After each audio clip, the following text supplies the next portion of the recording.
I'm Jerry Womack, Development Director at ARMS. Welcome to the Abuse Recovery Ministry and Services Champions of Change benefit. Tonight, you will learn how you can join ARMS in being a champion for victims of domestic violence and abuse. This is a difficult topic, but by the end of this event, I'm confident you will be encouraged and excited to join us.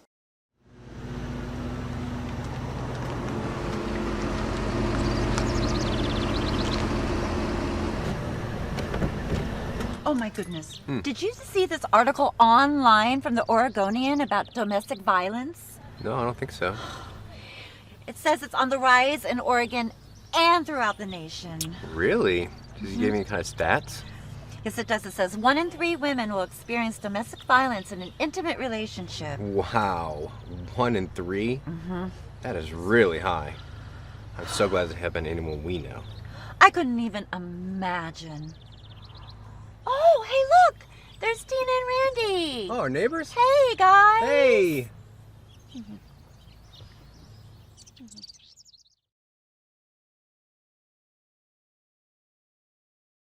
Thank you for joining us tonight. I'm Stacy Womack. I'm the founder and executive director of Abuse Recovery Ministry and Services, or ARMS. I applaud your bravery in considering how you can champion this cause. I mean, really, who wants to come to a domestic violence fundraiser? Yet here you are. Your very presence speaks to the kind of person who cares. There was a time when I really didn't give much thought to domestic violence and abuse. I hadn't experienced it, and I really knew very little bit about it. What brought me to this arena was a call to make a difference. As a little girl, I was very shy, except for when I saw others being taken advantage of. I always seemed to rise up and defend those who were being picked on. The injustice bothered me. I hope you feel the same way.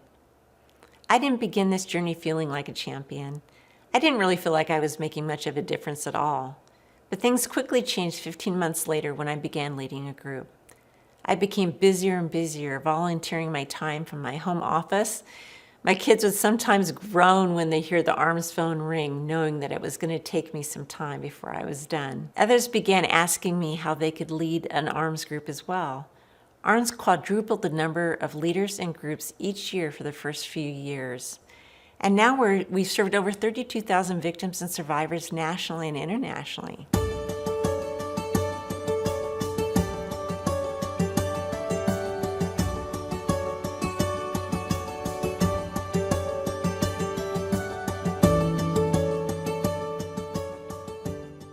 Some of the first warning signs with my husband were he had a couple angry outbursts that didn't seem in character with him.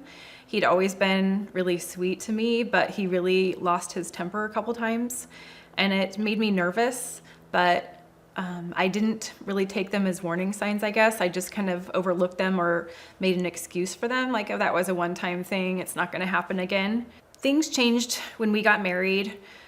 Because we had been together living in different cities. So once we lived together, it seemed like it increased the stress a bit. He had relocated from another city, and I felt like we were on different pages in some ways. Like, I was more focused on like the family and building a family together, and he was more interested in kind of continuing the lifestyle that he had, a more free lifestyle of just kind of doing the things that he wanted. So it kind of conflicted and caused some tension in our relationship. And that's kind of where I noticed some of the abuse beginning to start, because we would just get in these fights, but his reactions were really super strong. I endured several years of severe emotional abuse, including some posturing and intimidation, and I tried all types of ways to connect with my husband, even trying couples counseling, which made things worse. In the end, I was exhausted and numb, and I felt so alone from this endless cycle of abuse.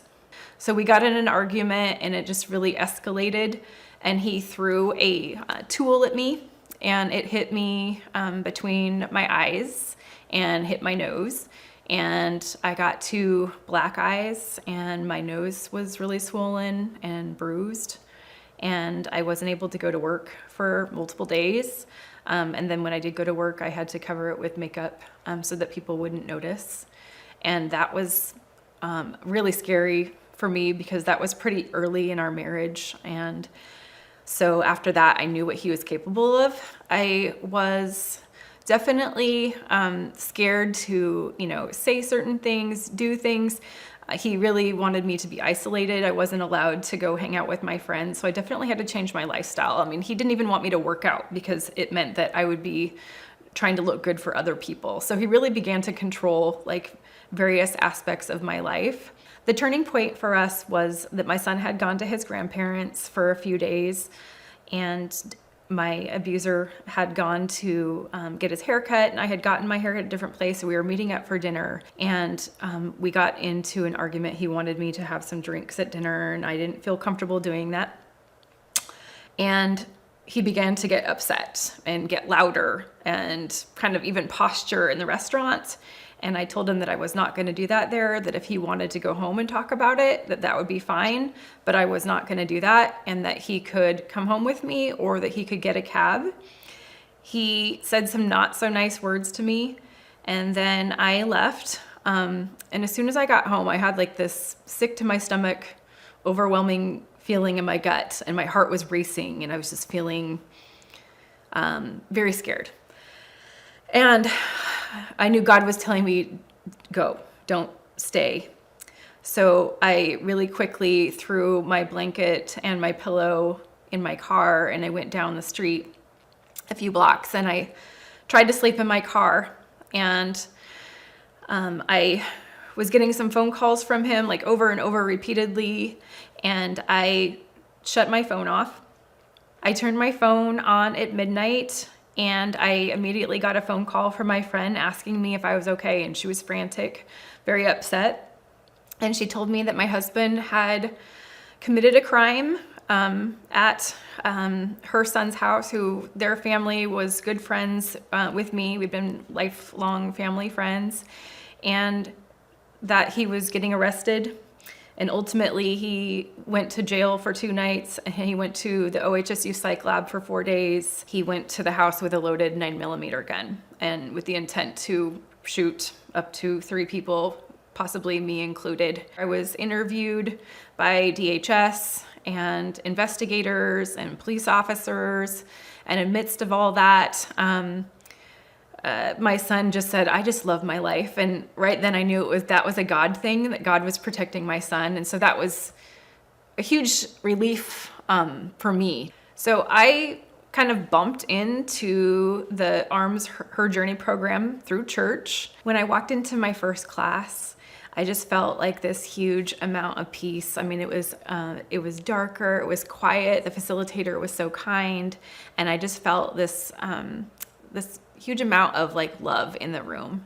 And it was nice because I didn't have to talk. I could just listen, which is what I was comfortable with at that point in time. And I could just hear about God's promises and his visions for me. And it helped me to understand where I came from and how did I get there, but more importantly, what can I do about it now? And the Her Journey classes really filled my cup, and it was enabling me to help heal. And not just, I've been through lots of counseling classes, but these Her Journey classes really propelled me very quickly into the healing process.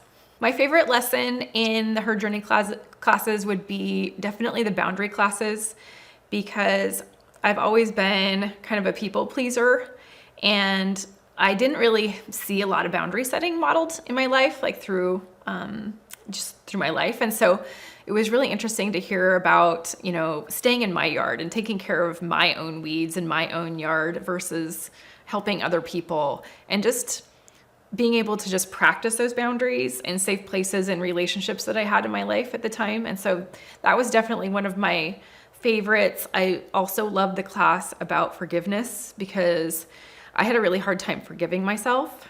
And I would say that part of it was like peeling an onion, and it didn't come off all at once.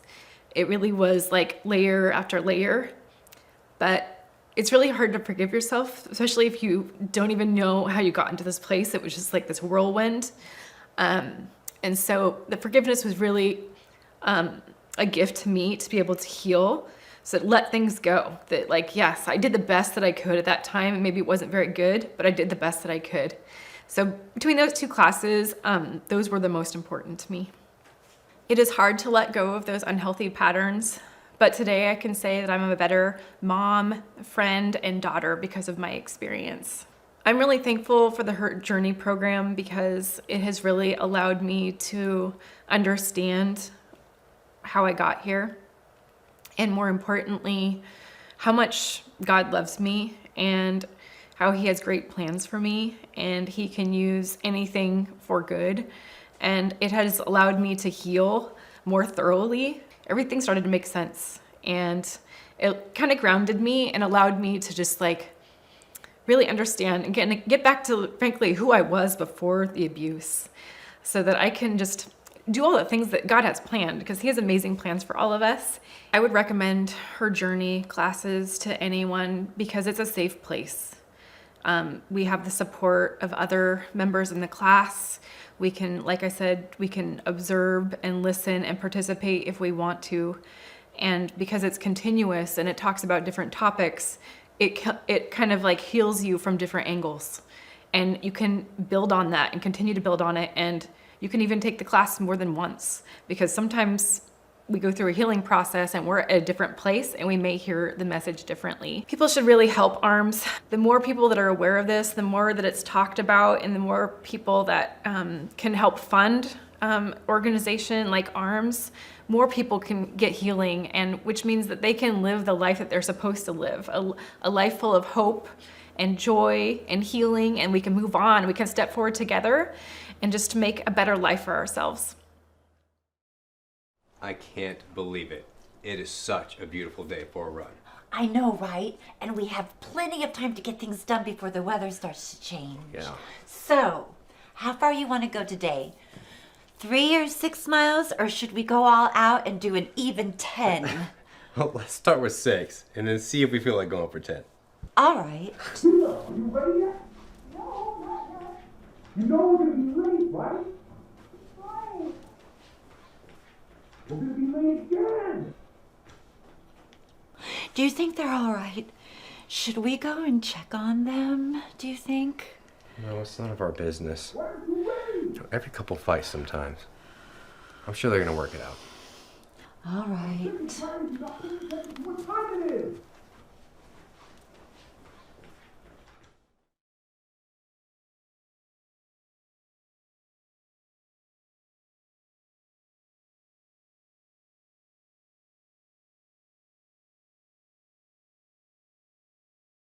When I first started, I couldn't see how my seemingly small acts were having a great impact. It's sometimes hard to grasp the importance of how our actions impact people in both good and bad ways.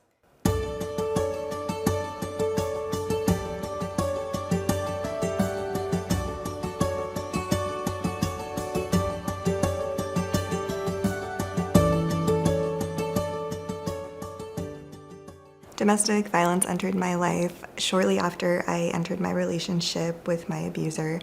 I was just 20 years old when that relationship started, and at that time we were co-workers, we were best friends, we were lovers, and I thought things were great. There were a lot of red flags that as a 20-year-old in this new relationship I just chose to ignore. I really thought things were going to improve and get better.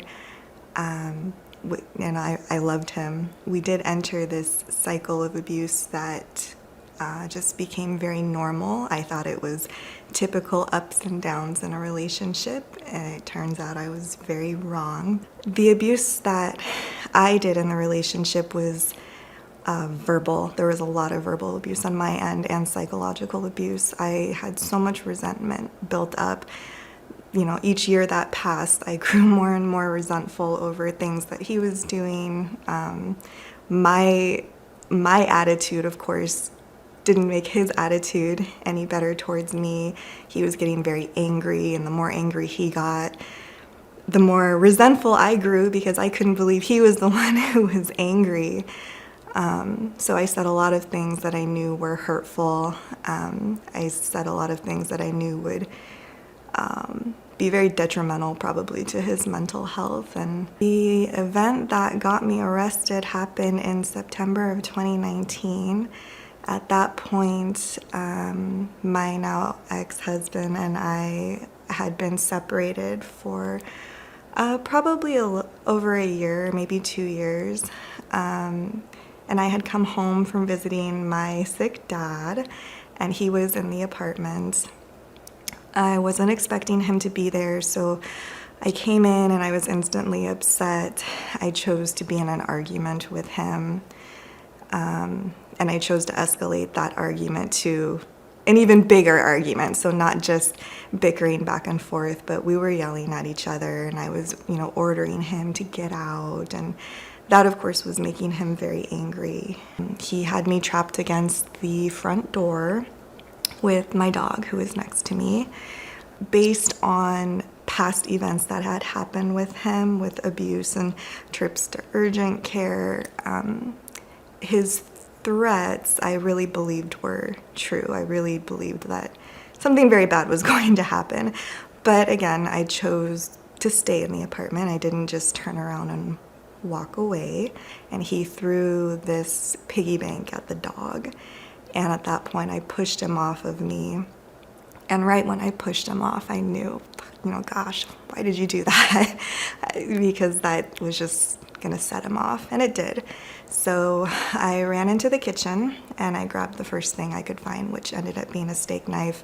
He ran around the other way and met me. We were facing off in the kitchen, and I had the knife up, and I told him to stay away from me, to get out, and instead he lunged at me. So I closed my eyes and I stabbed him, and it got him in the abdominal area. I didn't know if anything internal was happening. We waited for an ambulance to show up, and before they showed up, 6 officers showed up instead and arrested me for assault with a deadly weapon. One of the terms of my probation was to attend a domestic violence group for women. And initially, when I was told I had to do this, I was not very happy about that. So my facilitator in the ARMS program, she wanted to place me in a class full of women who were the aggressors, not the victims. And although I didn't perceive myself as a victim, I thought that being put in a class full of abusers was a huge mistake. I mean, for goodness sake, I was not even the one who should have been assigned these classes. At that time, I thought it was my ex-husband who should have been taking those classes. My perspective of the virtue classes changed shortly after my first class. It was so different than what I had anticipated. The women in the group were so different. I was so quick to judge, and that was actually something I had learned and taken away from that class, was to not do that and to not think that I'm better than anyone. So the classes taught me to recognize that I was the one who was making these decisions. It wasn't okay for me to blame my ex-husband for my actions. It wasn't okay for me to blame God, to blame anyone. I was so ashamed of what had happened, and I was also in denial of what had happened. Not that I did it, but in denial, as to I was there. Why am I here? I don't belong here. And by the end of the ARMS program, or the Virtue program, I was able to tell this story with a sense of confidence and acceptance. And it really helped me move on, because I've had to tell this story anytime I apply for a new job. My life has changed. It definitely has changed for the better since finishing this Virtue program. I am closer with God, which is great. While in the ARMS program, I was hired at 2 very large healthcare facilities here. I'm a felon now, and that has this stigma anywhere you go. So for them to give me a second chance, I'm so thankful for that, and I don't think that would have been possible without the Virtue program. It taught me a lot about myself.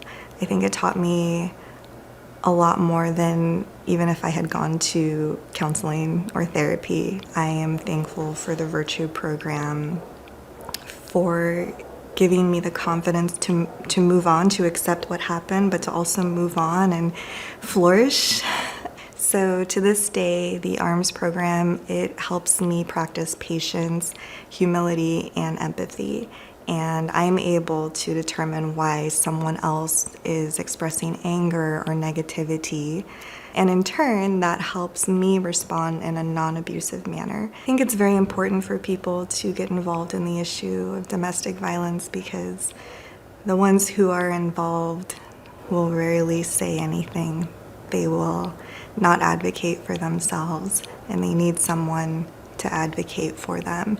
Even if that's just starting the process, then someone like me can enter this program and be able to take care of themselves after. We are so pleased that you can join us from wherever you are. Domestic violence is a difficult topic, but we're looking forward to sharing with you the hope and healing that ARMS has provided for the last 23 years.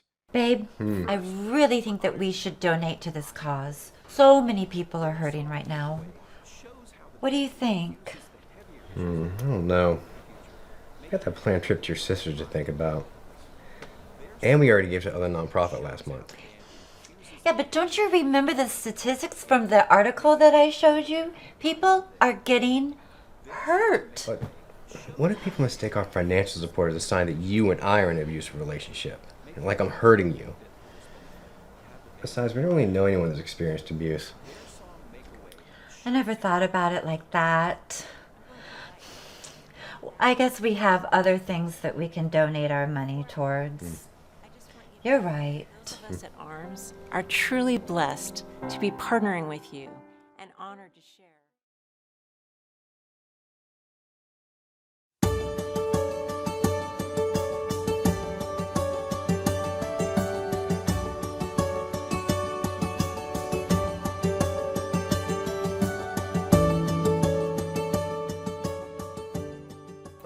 I grew up in Los Angeles. I grew up in a home that had domestic violence as far back as I can remember. There was a lot of things in the house, from drug abuse to violence, that was the norm. My beliefs as a young man was I had to get whatever I wanted on my own. So, you know, I became real selfish. My choices led me to prison from 19 to 27. When I came out of prison, I think I was out 13 months, and I met my wife, Karen. I got worse instead of better, and I pushed my wife to the extreme, you know, as far as where we lived, who she could socialize with, and work. All that was pretty much my choice. I didn't present it like that, but it was known I was happy or unhappy with certain choices. And that went on for a long time, and ultimately, at one point, Karen had enough, and I chose to start a fight with her, and I pulled a shotgun on her and pointed it at her and threatened to kill her and myself. And that was the tipping point. She left and she went to make a police report, and ultimately I was arrested and charged with felon in possession of a firearm. So one of the probationary requirements was for me to enroll in a DV class. At that point, I had a choice to choose between where I went for my DV classes, and I chose ARMS because of the Word of God that it's based on. I know I needed it, and that's what I believe in. Initially, I wasn't sold on really trying to change anything. I was more or less trying to please those who were watching me. One being my parole officer, the facilitators, my mom, anybody that was hip on my situation. I just wanted to get in and get out as quickly as possible. And it took me a little bit to realize that, my core beliefs, my attitude, everything that I stood for was backwards. And in time, by taking what was offered and utilizing it, I was able to start, sludging through my character defects. I was able to use some of the tools like recognizing my feelings and how I always went to anger. I always had the belief that I only reacted to outside forces, that I was pushed or this happened to me and that's why I did that, rather than I chose to react a certain way. The truth is I was unwilling to look at my part of in things, the abuse I put Karen through and the abuse I exposed my children to. I began being honest about my past with everybody involved. I, Mike, chose to be abusive. I chose to be abusive each and every last time. Being able to recognize what I was feeling and being able to process it, that was something I didn't ever do in the past. I never processed anything. If it got tough, I would go the other way.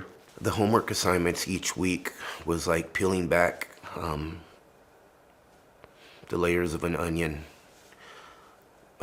one stinky layer after another. As time went by, it became a little bit easier, but there was still a lot that needed to come off. After a while, my conversations with Karen actually lasted for more than a few minutes. I didn't have the knee-jerk reaction to take control of the conversation.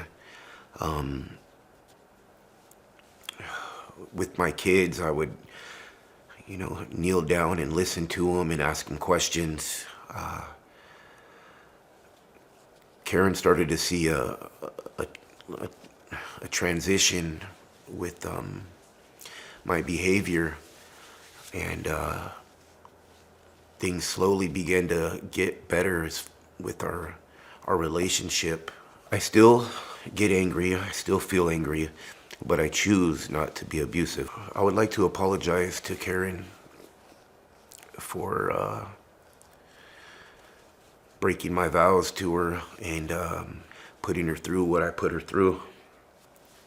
She didn't deserve that. When we married, I made promises to her to protect her.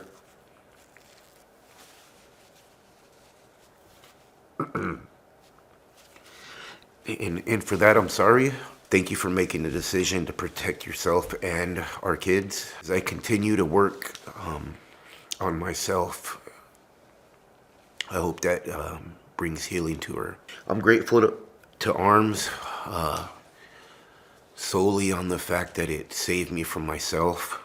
Without a program such as this, I'm pretty sure that I would have continued the cycle of violence that I was involved in.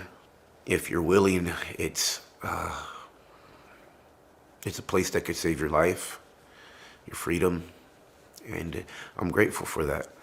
I hope to be a champion with you and bring an end to domestic violence. What do you think you're doing? You're not thinking of wearing that, are you? You think I'm gonna let you go outside looking like a slut? What the hell are you thinking? Are you talking back to me? Are you talking back to me? I'll teach you to talk back to me. You still forget? Don't ever talk back to me. You understand? Quiet. You better be quiet.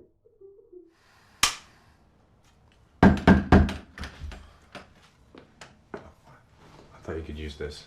Thanks. Where are you? Please, let go of me. I'll teach you to talk back to me. Think about how it feels just to hear verbal abuse like in your neighborhood or witness it. Imagine being the one experiencing it. I'll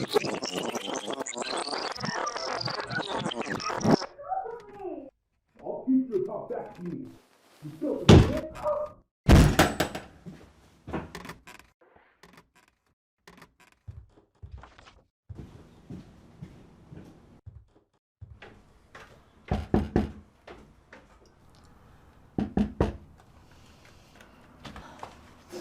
Are you all right? Here, I want you to take this. 911, what is your emergency?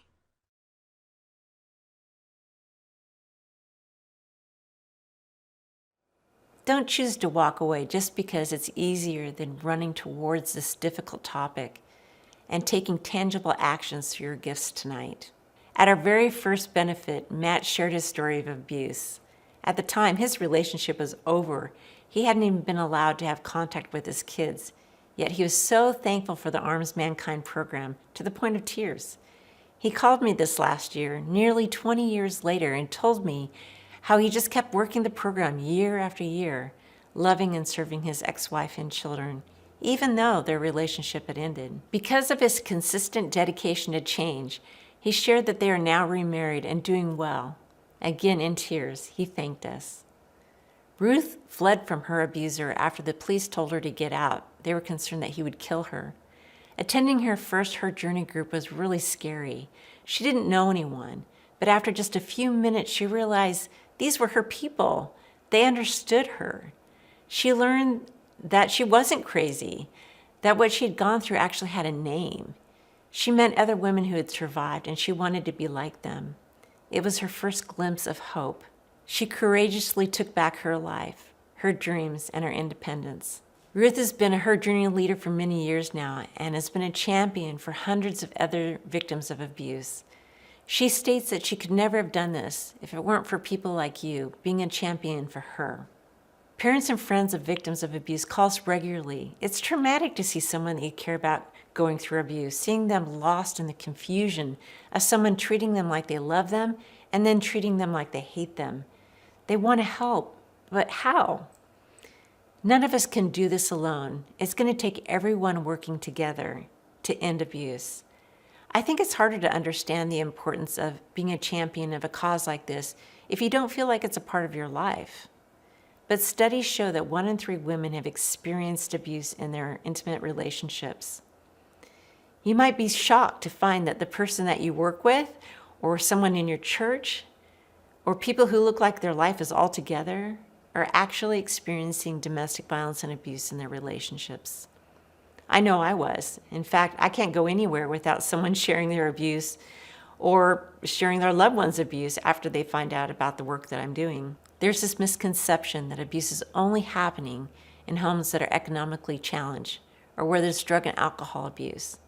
Domestic violence is an equal opportunity offender and is equally divided across all social, economical, and racial and denominational sectors.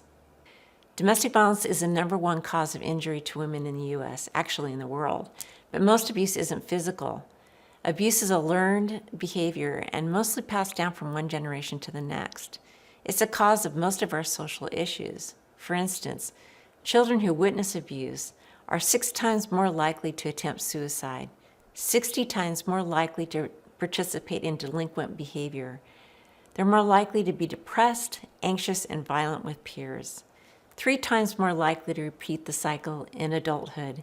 Children who witness abuse have higher rates of mental health issues than those who are the direct victims of abuse. So you can see that when we're helping a victim or survivor of abuse heal and make positive choices, we're really impacting future generations. 2020 was a tough year for everyone. At ARMS, we were busier than ever. We added more than 14 virtual options for Her Journey program, serving victims and survivors 7 days a week and reaching women across the nation and internationally. We've worked hard, and we're a little battle-worn, but we did our job and we're champions for thousands of people. 2021 has actually been more difficult. From the very beginning of the year, we've had more women call the office on the verge of suicide. They just can't take it anymore. We provide a lot of phone support and work hard to get them connected with a group.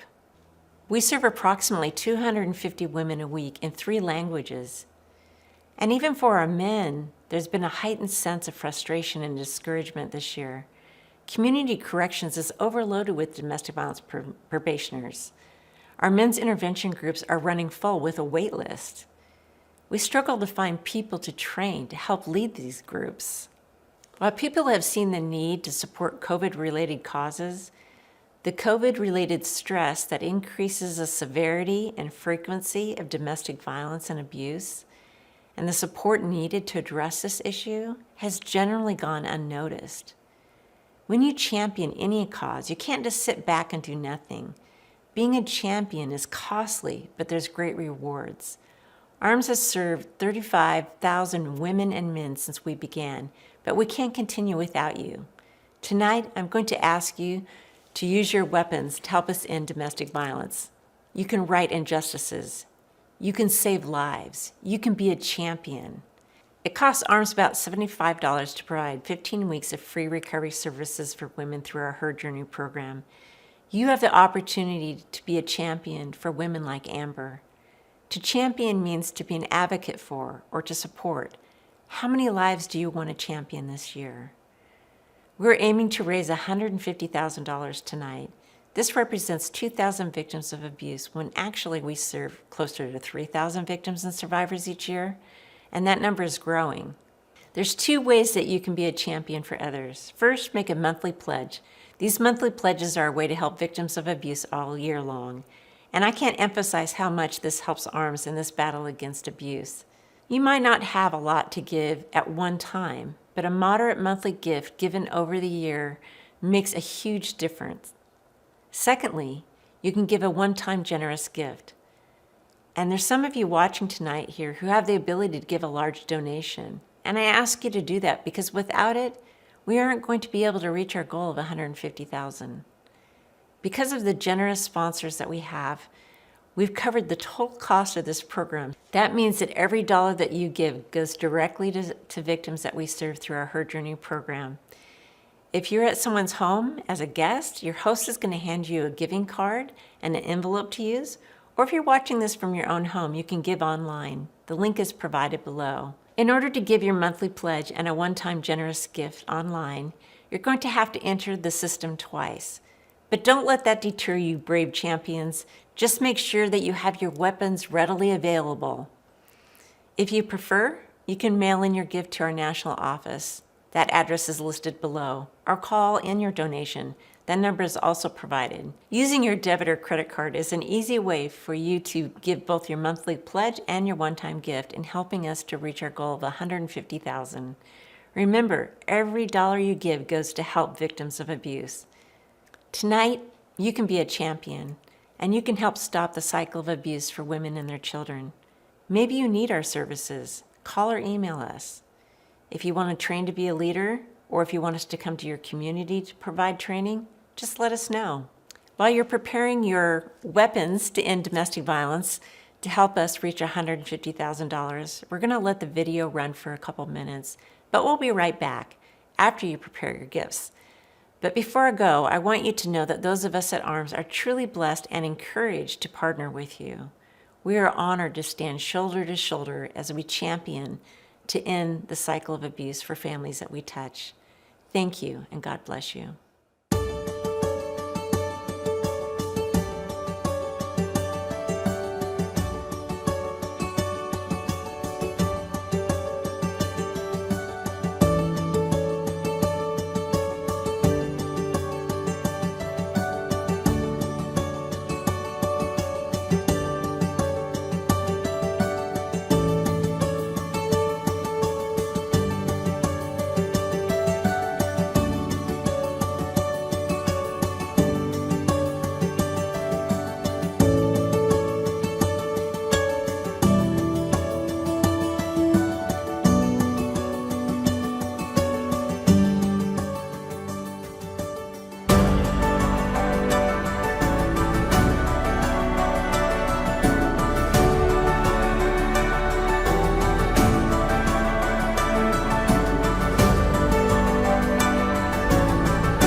We want to thank our hosts and sponsors who gave their time and their resources so that you could be a champion with us tonight. Hey, don't forget, the holidays are right around the corner. Choose Abuse Recovery Ministry Services as your charity on Smile Amazon. If you would like more information, please call, email, or visit our website.